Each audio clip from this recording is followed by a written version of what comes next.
Syekh Abdul Qadir membuka mulutnya, diludahi oleh Nabi 7 kali. Bagaimana hukumnya seorang kiai yang masa bodoh dengan cerita-cerita hurufat yang dilakukan oleh para habaib. Wabil khusus habaib yang asli sih tidak habib loh. Kiai-kiai yuk banyak yang cerita hurufat.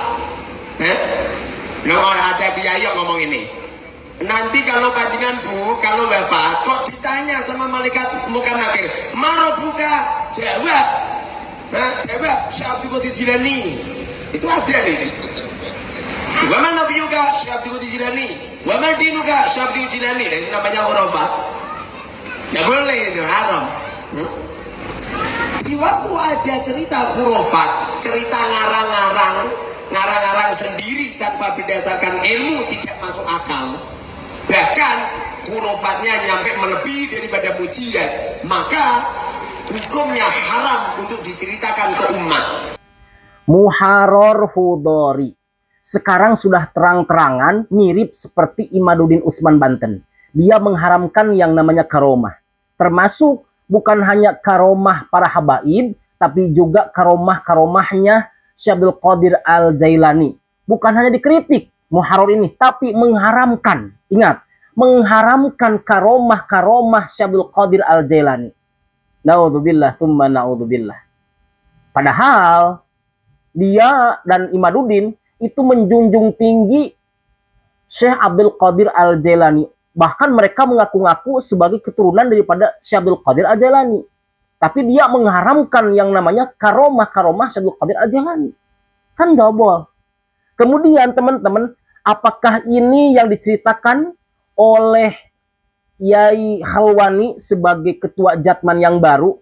Apakah akan diharamkan juga? Ataukah Yai Halwani juga haram? Menurut Muharrar. Karena Yai Halwani menceritakan karomah Syekh Abdul Qadir Al-Jailani juga, bahwa Syekh Abdul Qadir Al-Jailani didatangi oleh Nabi Muhammad SAW, kemudian diludahin Kangjeng Nabi, mulutnya, dibuka mulutnya, kemudian diludahin mulutnya. Itu bukan mimpi, tapi secara yaqodoh, kata daripada Romo Yai Halwani. Coba simak sampai selesai.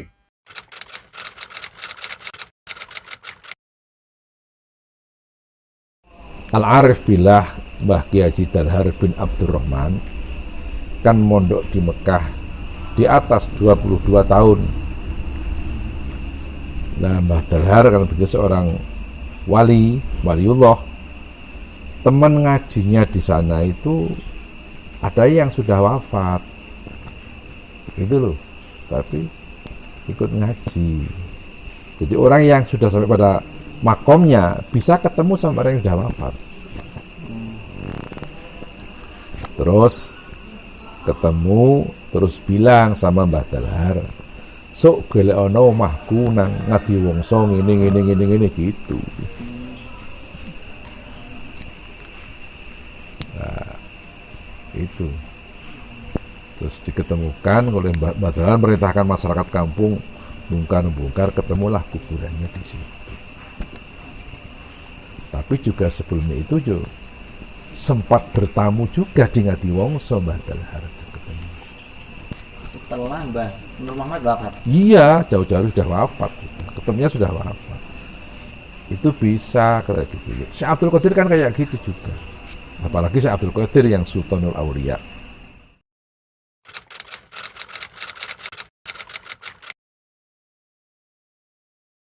Syekh Abdul Qadir ini kan orang Arab. Lahir di Persia, Iran. Kampungnya namanya Jilan. Jilani itu namanya kampung. Provinsinya Tus, satu daerah dengan Imam Ghazali. Terus pesantrennya di Baghdad. Selesai di pesantren, nggak pulang ke Iran, bermukim di Baghdad, gitu.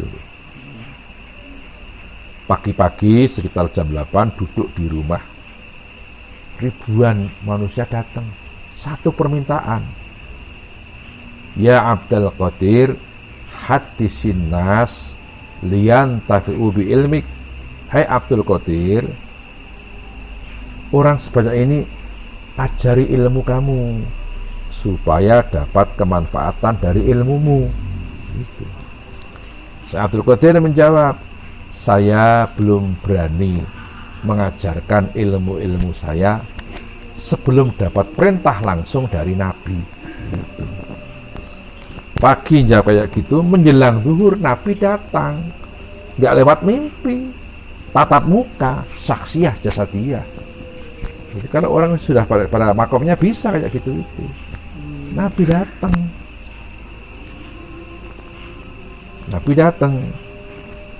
Nabi perintah persis sama kayak usulnya orang banyak tadi. Ya Abdul Qadir, hadisin nas lian tafu bi ilmik. Abdul Qadir, orang banyak kamu ajari ilmumu biar dapat kemanfaatan dari ilmumu. Nabi perintah kayak gitu. Syekh Abdul Qadir mengatakan, ya Rasul, kaifa uhadditsu fusaha'a Baghdad fa inni rajulun a'jamiyun. Rasul, gimana saya ngajari orang-orang Baghdad, mereka alim-alim fasih-fasih, kan saya orang asing. Syekh Abdul Qadir mengatakan begitu. Rasul bilang, ya Abdul Qadir, iftah faka. Abdul Qadir, bukalah mulutmu. Itu. Syekh Abdul Qadir membuka mulutnya, diludahi oleh Nabi 7 kali.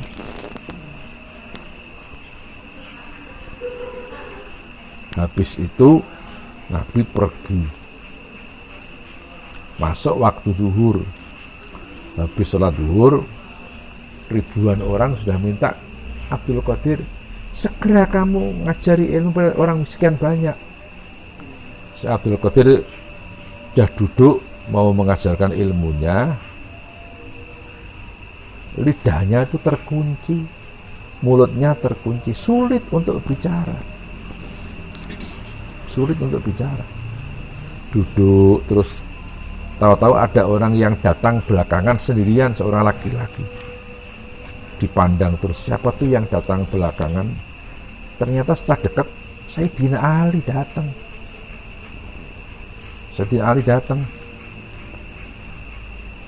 Perintah sama Syekh Abdul Qadir persis kayak perintah Nabi. Ya Abdul Qadir, hadisin nas lian tafu ilmik.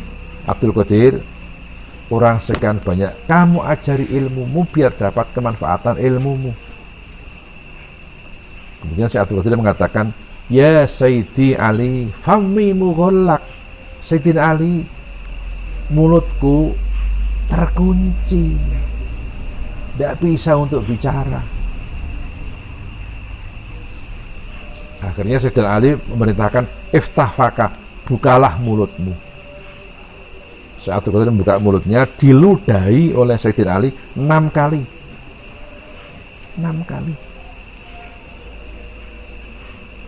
Habis itu terus Syekh Abdul Qadir tanya, ya Sayyidi Ali, limadza lam tukammilhu sab'an. Sayyidina Ali, kok meludahinya enggak kayak Nabi 7 kali? Tadi Nabi 7 kali kok sampai cuma 6 kali. Terus Sayyidina Ali mengatakan, ya Abdul Qadir, adaban ma'a Rasulillah sallallahu alaihi wasallam. Abdul Qadir, saya menjaga tata krama sama Nabi. Kalau Nabi meludahi kamu 7 kali, masa saya 7 kali? Orang yang salah paham dianggap saya nanti menyamai Nabi. Saya khawatir anggapan kayak gitu, maka saya 6 kali saja. Ini etika. Maka para santri, para murid jangan punya niat menyamai guru. Walaupun prakteknya sama, tapi di hati jangan niat menyamai. Niatilah nyontoh, gitu loh. Gitu. Yai pakai sarung BHS, nyontoh beli BHS gitu. Aja niat madani kiai, madani barokah hilang nanti. Gitu. Dan setelah itu lancar bicara. Ya, habis itu Syekh Abdul Qadir lancar. Dalam manaqib dikatakan wa yasduru an sadrihi ulumun ilahiyatun wa hikmatun rabbaniyatun. Sayyidina Ali pergi, Syekh Abdul Qadir lancar. Ribuan ilmu keluar dari hatinya. Pengunjung mencapai 7 km. Di atas puluhan ribu. pada saat itu. Orang yang duduk di paling belakang bisa dengar suaranya Syekh Abdul langsung kerasnya kayak yang duduk di paling depan. Padahal belum ada penguras suara. Dalam manaqib dikatakan walam yakun hunaka mukabbiru sautin. Di sana belum ada pengeras suara. Itu karomah Syekh Abdul Qadir.